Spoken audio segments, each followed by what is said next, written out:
ಸ್ನೇಹಿತನ ಮನೆಗೆ ಬಂದಿದ್ದ ಮಹಿಳೆ ಮೇಲೆ ಗ್ಯಾಂಗ್ ರೇಪ್ ಮಾಡಲಾಗಿದೆ ಅನ್ನುವ ಆರೋಪ ಕೇಳಿಬಂದಿದೆ. ದೊಡ್ಡನಾಗಮಂಗಲ ಸಾಯಿ ಲೇಔಟ್ನಲ್ಲಿ ಈ ಘಟನೆ ನಡೆದಿದೆ. 3 ದಿನಗಳ ಹಿಂದೆ ನಡೆದಿರೋ ಘಟನೆ ಈಗ ತಡವಾಗಿ ಬೆಳಕಿಗೆ ಬಂದಿದೆ. ಮಹಿಳೆ ತನ್ನ ಸ್ನೇಹಿತನ ಮನೆಯಲ್ಲಿರುವಾಗ ಎಂಟ್ರಿ ಕೊಟ್ಟ ಇಬ್ಬರು ಆಸಾಮಿಗಳು ಪೊಲೀಸರಿಗೆ ದೂರು ಕೊಡೋದಾಗಿ ಹೆದರಿಸಿ ಮಹಿಳೆ ಮೇಲೆ ಅತ್ಯಾಚಾರ ಮಾಡಿದ್ದಾರೆ ಅಂತ ದೂರು ದಾಖಲಾಗಿದೆ. ಅತ್ಯಾಚಾರ ಮಾತ್ರ ಅಲ್ಲ, ಆ ಬಳಿಕ ಮಹಿಳೆ ಬಳಿ ಹಣಕ್ಕೂ ಆರೋಪಿಗಳು ಡಿಮ್ಯಾಂಡ್ ಇಟ್ಟಿದ್ರಂತೆ.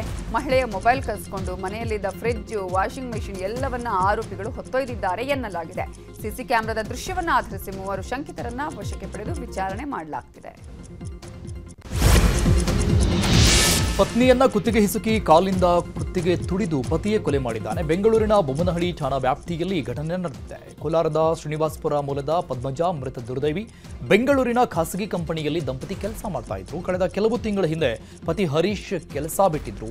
ಪ್ರತಿನಿತ್ಯ ಪತ್ನಿ ಜೊತೆಗೆ ಗಲಾಟೆ ಮಾಡ್ತಾ ಇದ್ರಂತೆ. ನಿನ್ನೆ ಪತ್ನಿ ಶಾಪಿಂಗ್ ಹೋಗಿದ್ದಕ್ಕೆ ಗಲಾಟೆ ನಡೆದಿದೆ. ಈ ವೇಳೆ ಗಲಾಟೆ ವಿಕೋಪಕ್ಕೆ ತಿರುಗಿದ್ದು ಕತ್ತು ಹಿಸುಕಿ ಕೊಲೆ ಮಾಡಿದ್ದಾನೆ. ಬೊಮ್ಮನಹಳ್ಳಿ ಪೊಲೀಸರು ಆರೋಪಿ ಹರೀಶ್ನನ್ನ ಬಂಧಿಸಿ ವಿಚಾರಣೆ ಮಾಡುತ್ತಿದ್ದಾರೆ. ಕಿಟಿಪಾಟಿ ಹೆಸರಲ್ಲಿ ಮಹಿಳೆಯರಿಗೆ ಮಹಾಮೋಸ ಮಾಡಲಾಗಿದೆ. ಮಹಿಳೆಯರಿಗೆ ಸುಮಾರು 30 ಕೋಟಿ ವಂಚನೆಯನ್ನ ಎಸಗಲಾಗಿದೆಯಂತೆ. ಬೆಂಗಳೂರಿನ ಬಸವೇಶ್ವರ ನಗರದಲ್ಲಿ ಘಟನೆ ನಡೆದಿದೆ. ಸುಮಾರು 20ಕ್ಕೂ ಹೆಚ್ಚು ಮಹಿಳೆಯರಿಗೆ ಸವಿತಾ ಅನ್ನುವಾಕೆ ವಂಚನೆ ಮಾಡಿದ್ದಾಳಂತೆ. ನನಗೆ ಹಲವು ರಾಜಕಾರಣಿಗಳ ನಂಟಿದೆ ಅನ್ನುತ್ತಿದ್ದ ಸವಿತಾ ವಿದೇಶದಲ್ಲಿ ಹೂಡಿಕೆ ಮಾಡೋ ನೆಪದಲ್ಲಿ ಹಣ ಪಡೆದುಕೊಳ್ತಿದ್ದಂತೆ. ಹಣ ಡಬ್ಲಿಂಗ್ ಮಾಡೋದಾಗಿ ನಂಬಿಸಿ ವಂಚನೆ ಎಸಗಿದ್ದಾಳೆ. ಹಲವು ಮಹಿಳೆಯರು 50 ಲಕ್ಷದಿಂದ 2.5 ಕೋಟಿವರೆಗೂ ಹಣ ನೀಡಿ ಕೈ ಸುಟ್ಕೊಂಡಿದ್ದಾರೆ. ಇದೀಗ ಬಸವೇಶ್ವರ ನಗರ ಪೊಲೀಸರಿಂದ ಆರೋಪಿ ಸವಿತಾಳನ್ನ ಬಂಧಿಸಲಾಗಿದೆ. ಸರ್, ಇಲ್ಲಿ ಸವಿತಾಜಿಯಿಂದ ಬಸವೇಶ್ವರ ನಗರದಲ್ಲಿ ಇದ್ದಾರೆ. ಸುಮಾರು 35 ವರ್ಷದಿಂದ ಇದ್ದಾರೆ. ಅವ್ರಿಗೇನು ಕೆಲಸ ಕಾರ್ಯ ಏನೂ ಇಲ್ಲ. ಯಾರನ್ನಾದ್ರೂ ಕೇಳಿದ್ರೆ ನಾನು ಸಿಂಗಲ್ ವುಮೆನು, ಸಾಮಾನ್ಯ ಮಹಿಳೆ ಅಂತ ಹೇಳ್ತಾರೆ. ಅವ್ರು ಮಾಡೋದೆಲ್ಲ ಈ ಥರ ಕೆಲಸನೇ. ಅವ್ರ ಅಕೌಂಟ್ ಡೀಟೇಲ್ಸ್ ನೋಡಿಬಿಟ್ರೆ 1 ವರ್ಷದಲ್ಲಿ 15 ಕೋಟಿ ಟ್ರಾನ್ಸಾಕ್ಷನ್ ಮಾಡಿದ್ದಾರೆ. 17 ಕೋಟಿ. ಆಮೇಲೆ ಎಲ್ಲರನ್ನೂ ದೊಡ್ಡವ್ರನ್ನ, ಆಮೇಲೆ ಏನೂ ಗೊತ್ತಿಲ್ಲದರೆ ಹೆಂಗಸರು ಮನೇಲಿ ಇರ್ತಾರಲ್ಲ ಅವ್ರನ್ನೆಲ್ಲ ಬ್ರೈನ್ ವಾಶ್ ಮಾಡಿ ನಾನು ಹಾಗೆ ಹೀಗೆ ಅಂತ ಹೇಳ್ಕೊಳ್ಳೋದು. ಟೋಟಲಿ ಇವರು ಬಸವೇಶ್ವರ ನಗರದಲ್ಲಿ ಚೀಟ್ ಮಾಡಿರೋದು 30 ಕೋಟಿ. ಅದಕ್ಕೆ ಏನೇನಿದೆ ನಾನು ಡೀಟೇಲ್ಸ್ ಎಲ್ಲ ಕೊಡ್ತೀನಿ. ಕೆಲವರಿಗೆ ಥ್ರೆಟ್ನಿಂಗ್ ಮಾಡ್ತಾರೆ. ಕೇಳಿದ್ರೆ ನನ್ನ ಗಂಡ ದುಬೈಯಲ್ಲಿದ್ದಾರೆ ಅಂತಾರೆ. ಮೊನ್ನೆ ಮದುವೆ ಮಾಡಿದ್ದಾರೆ ಸರ್. ಈ ಮದುವೆಗೆ ಪ್ರತಿ ಒಬ್ಬರ ಹತ್ರ ಸೇರಿ ಇಲ್ಲ ಅಂದ್ರೂ 10 ಕೋಟಿ ಸಾಲ ಮಾಡಿದ್ದಾರೆ. ನಾವು ಒಬ್ಬೊಬ್ಬರನ್ನ ಮಾತಾಡಿಸಿದಾಗ ಅವಾಗ ಗೊತ್ತಾಗಿದೆ. ನಮ್ಮ ಹತ್ರ ಮದುವೆಗೆ ಬೇಕು, ಒಡವೆಗೆ ಬೇಕು ಎಲ್ಲ ನನ್ನ ಹತ್ರ ಆಡಿಯೋ ಕ್ಲಿಪ್ಸ್ ಇದೆ. ಅವ್ರು ಮಾತಾಡಿರೋದು, ದುಡ್ಡು ಇಸ್ಕೊಂಡಿರೋ ವಿಡಿಯೋ ಇದೆ, ಪ್ರತಿಯೊಂದು ಇದೆ. ಈ ಥರ ಬೇರೆ ಇನ್ಯಾರಿಗೂ ಅನ್ಯಾಯ ಆಗಬಾರ್ದು. ಬೇರೆ ಹೆಣ್ಮಕ್ಳು ಆದರೂ ಸೇಫ್ ಆಗಿರಲಿ. ಇದ್ರಿ ನನ್ನ ಹತ್ರ ಸರ್ ಮಗಳು ಮದುವೆ ಇದೆ. ಮಗಳು ಎಜುಕೇಷನಿಂದ ಸ್ಟಾರ್ಟ್ ಮಾಡಿದ್ದವಳು. ಮಗಳದ್ದು ಇಂಜಿನಿಯರಿಂಗ್ ಮಾಡಿಸ್ಬೇಕು, US ಕಳಿಸ್ಬೇಕು, ಟಿಕೆಟ್ ಮಾಡಬೇಕು. ಅದಾದಮೇಲೆ ಮದುವೆ ಹತ್ತತ್ರ ಬಂದಮೇಲೆ ಮದುವೆಗೂ ಬೇಕು ಅಂತ ಹೇಳ್ಬಿಟ್ಟು ತೊಗೊಂಡಿದ್ದಾರೆ ಸರ್. ನನಗೆ ಅವಳು ಕಿಟ್ಟಿ ಫ್ರೆಂಡ್ ಮ್ಯಾಮ್. ಅವಳು ಸ್ಟಾರ್ಟಿಂಗ್ ಪರಿಚಯ ಇಲ್ಲ. ನಾವೆಲ್ಲ ಕಿಟ್ಟಿಗೆ ಹೋದಾಗ ಅಲ್ಲಿ ಪರಿಚಯ ಆಗಿ ಅವಳದು ಸ್ವಭಾವ ಹೆಂಗೆ ಅಂದರೆ, ಯಾರಾದರೂ ಸ್ವಲ್ಪ ಸ್ಮಾರ್ಟಾಗಿ ಸ್ವಲ್ಪ ಅಫಿಷಿಯಲ್ ಹೋಗ್ಬಿಟ್ರೆ ಅವಳೇ ಬಂದು ಫೋಟೋ ತೆಕ್ಕೊಳ್ಳೋದು, ನಂಬರ್ ತೊಗೊಳ್ಳೋದು, ಈ ಥರ ಕಾಂಟ್ಯಾಕ್ಟ್ ಮಾಡ್ಕೊಂಡು ಎಲ್ಲರನ್ನೂ ಟ್ರ್ಯಾಪ್ ಮಾಡಾಕಿದ್ದಾಳೆ ಅವಳು. ನನಗೊಂದು 4-5 ಇಯರ್ಸಿಂದ ಪರಿಚಯ. ನನಗೆ 80 ಲಕ್ಷ.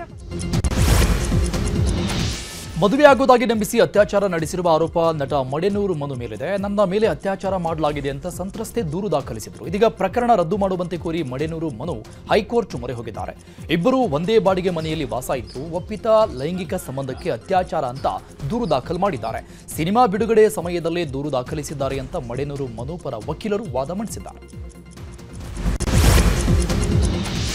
ವಿಷ ಸೇವಿಸಿ ಒಂದೇ ಕುಟುಂಬದ 4 ಆತ್ಮಹತ್ಯೆಗೆ ಯತ್ನಿಸಿದ್ದಾರೆ. ಬೆಳಗಾವಿಯ ಜೋಶಿಮಾಳಲ್ಲಿ ಘಟನೆ ನಡೆದಿದೆ. ವಿಷ ಸೇವಿಸಿದ ಸಂತೋಷ್, ಸುವರ್ಣ, ಮಂಗಳ ಅನ್ನುವರು ಮೃತಪಟ್ಟಿದ್ದು, ಸುನಂದ ಅನ್ನುವರ ಸ್ಥಿತಿ ಗಂಭೀರವಾಗಿದೆ. ಬೆಳಗ್ಗೆ 9 ಗಂಟೆ ಸುಮಾರಿಗೆ ವಿಷ ಸೇವಿಸಲಾಗಿದ್ದು, ಇನ್ನು ಕುಟುಂಬಸ್ಥರು ಬರೆದಿಟ್ಟಿದ್ದ ಡೆತ್ ನೋಟ್ ನ್ಯೂಸ್ 18ಗೆ ಲಭ್ಯವಾಗಿದೆ. ಬೆಳಗಾವಿಯ ಚಿನ್ನದ ವ್ಯಾಪಾರಿ ರಾಜು ಕೂಡ ತಲ್ಕರ್ ಟಾರ್ಚರ್ನಿಂದ ಆತ್ಮಹತ್ಯೆ ಮಾಡಿಕೊಳ್ತಿರುವುದಾಗಿ ಡೆತ್ ನೋಟ್ನಲ್ಲಿ ಉಲ್ಲೇಖವಾಗಿದೆ.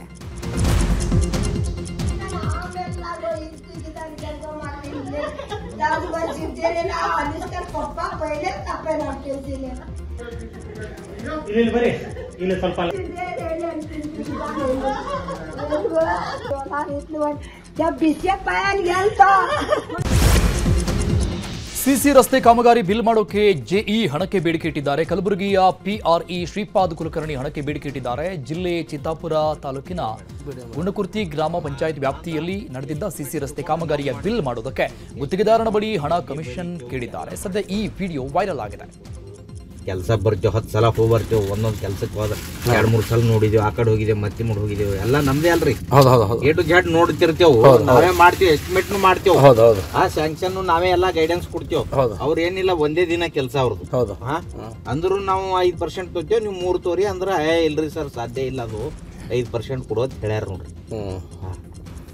ಈಗ ರೀ 51,612 ಇವ್ರದ್ದು GST ಆಗ್ತದೆ 12%, AWದು 3%, ನಮ್ದು 5%, 8% ಹಚ್ಚಿನಿ. PDO ಒಂದು 5% ಹೇಳ್ಯಾರ. ನೀವು ಹ್ಯಾಂಗೆ ಅಂತೀರಿ ಹಂಗೆ ನಿಮ್ಮ ಮೇಲೆ ಡಿಪೆಂಡ್.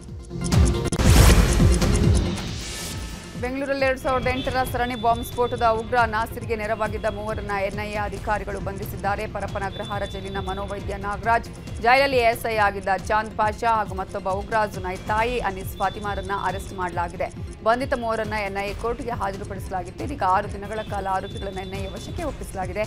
ಈಗಾಗಲೇ ವಶಕ್ಕೆ ಪಡೆಯಲಾಗಿದ್ದು ಆರೋಪಿಗಳ ಫೋನ್, ಬ್ಯಾಂಕ್ ವಹಿವಾಟಿನ ಕುರಿತು ಪರಿಶೀಲನೆ ಮಾಡಲಾಗ್ತಾ ಇದೆ. ಉಗ್ರನಿಗೆ ನೆರವು ಕೊಟ್ಟ ಮನೋವೈದ್ಯ ನಾಗರಾಜ್ ಜೈಲು ಪಕ್ಕದಲ್ಲೇ ವಾಸವಾಗಿದ್ದಂತೆ ಕಳೆದ 5 ವರ್ಷದಿಂದ ನಾಗನಾಥಪುರದ ಸಾಯಿಬಾಬಾ ಬಡಾವಣೆಯಲ್ಲಿ 3 ಅಂತಸ್ತಿನ ಕಟ್ಟಡದ ಮೊದಲನೇ ಮಹಡಿಯಲ್ಲಿ ವಾಸ ಮಾಡ್ತಿದ್ದಂತೆ. ಆರೋಪಿ ಬಂಧನದ ಬಳಿಕ ಮನೆಗೆ ಬೀಗ ಹಾಕಲಾಗಿದೆ. ಅಕ್ಕಪಕ್ಕದ ನಿವಾಸಿಗಳಿಗೂ ಯಾವುದೇ ಹೆಚ್ಚಿನ ಮಾಹಿತಿ ಇಲ್ಲವಂತೆ. ಇನ್ನು NIA ಅಧಿಕಾರಿಗಳು ಆರೋಪಿಗಳನ್ನ ಲಾಕ್ ಮಾಡಿಕೊಂಡ ರೀತಿ ಬಹಳ ರೋಚಕ ಆಗಿದೆ. ಅರೆಸ್ಟ್ಗೂ ಮುನ್ನ ರಹಸ್ಯ ಮಾಹಿತಿಗಳನ್ನ ಅಧಿಕಾರಿಗಳು ಕಲೆ ಹಾಕಿದ್ರಂತೆ. ಈ ವೇಳೆ ಕೆಲವು ಆಡಿಯೋ ದಾಖಲೆಗಳು ಸಿಕ್ಕಿದ್ದಾವೆ. ಆಡಿಯೋದಲ್ಲಿ ಕೆಲವು ಮಹತ್ವದ ಮಾಹಿತಿಗಳು ಸಿಕ್ಕಿತ್ತು. ಹಲವಾರು ವಿಚಾರಗಳನ್ನ ಆರೋಪಿಗಳು ಚರ್ಚೆ ಮಾಡಿದ್ರಂತೆ. ಇನ್ನು NIAಗೆ ಸಿಕ್ಕಿರುವ ಆಡಿಯೋ ಕ್ಲಿಪ್ಗಳನ್ನ FSLಗೆ ಕೋರ್ಟ್ ಅನುಮತಿ ಪಡೆದು ನಾಳೆ ರವಾನೆ ಮಾಡುವ ಸಾಧ್ಯತೆ ಕೂಡ ಇದೆ. ಆಡಿಯೋದಲ್ಲಿರುವ ಧ್ವನಿಗೂ ಸಾಮ್ಯತೆ ಇದೆಯಾ ಅಂತ ಪರಿಶೀಲನೆ ಮಾಡಲಾಗುತ್ತೆ. ಇನ್ನು ಶಂಕಿತ ಉಗ್ರರ ಜೊತೆ ನಂಟು ಪ್ರಕರಣದ ಬಗ್ಗೆ ಮಾತನಾಡಿರೋ ಗೃಹ ಸಚಿವ ಪರಮೇಶ್ವರ್, NIA ತನಿಖೆಯಲ್ಲಿ ಕೆಲವು ವಿಚಾರಗಳು ಬೆಳಕಿಗೆ ಬಂದಿದೆ. ಇದು ಕೇವಲ ಬೆಂಗಳೂರಿಗೆ ಸೀಮಿತವಾದ ವಿಚಾರವಲ್ಲ.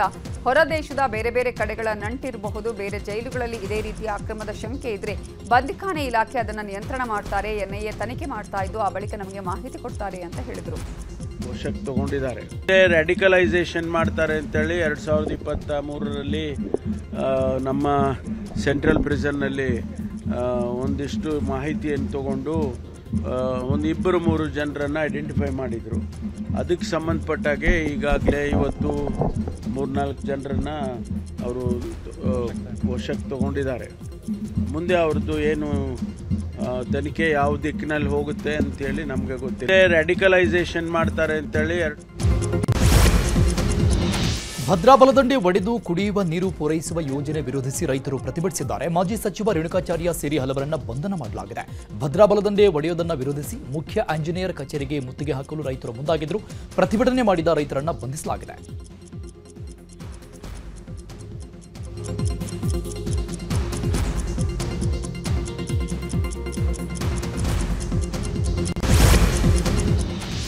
ಶರಾವತಿ ಹಿನ್ನೀರು ಪ್ರದೇಶದಲ್ಲಿ ತೂಗು ಸೇತುವೆ ನಿರ್ಮಾಣವಾಗಿದ್ದು ಜುಲೈ 14ರಂದು ಲೋಕಾರ್ಪಣೆಯಾಗಲಿದೆ. ಕೇಂದ್ರ ಸಚಿವ ನಿತಿನ್ ಗಡ್ಕರಿ ಸೇತುವೆಗೆ ಚಾಲನೆ ಕೊಡಲಿದ್ದಾರೆ.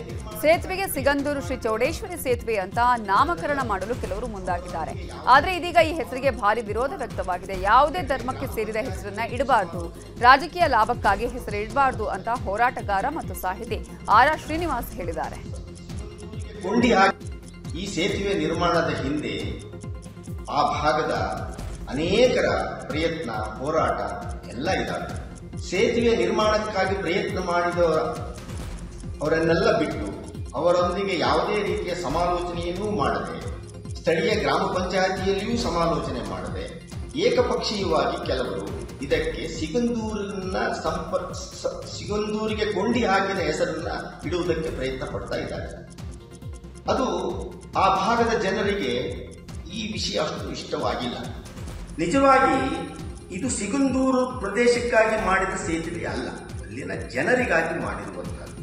ಸಿಗಂದೂರಿಗೂ ಈ ಸೇತುವೆಗೂ ಯಾವುದೇ ತರಹದ ಸಂಬಂಧ ಇಲ್ಲ. ಮತ್ತು ಇಲ್ಲಿ ಈ ಮೊದಲು ಲಾಂಚ್ ಓಡಾಡ್ತಾ ಇದೆ. ಈ ಲಾಂಚ್ಗೆ ಸಹಿತ ಶರಾವತಿ ಅಂತ ಹೆಸರಿಟ್ಟಿದ್ದಾರೆ. ನಾವು ಹೇಳೋದು ಏನಂತಂದ್ರೆ, ಇದೇ ರೀತಿಯಲ್ಲಿ ಈ ಸೇತುವೆಗೂ ಶರಾವತಿಯ ಜೊತೆಗಿನ ಸಂಬಂಧದ ಹೆಸರಿಡುವುದು ಸೂಕ್ತ ಅಂತ ಅಂದ್ಕೊಂಡಿದ್ದೀವಿ.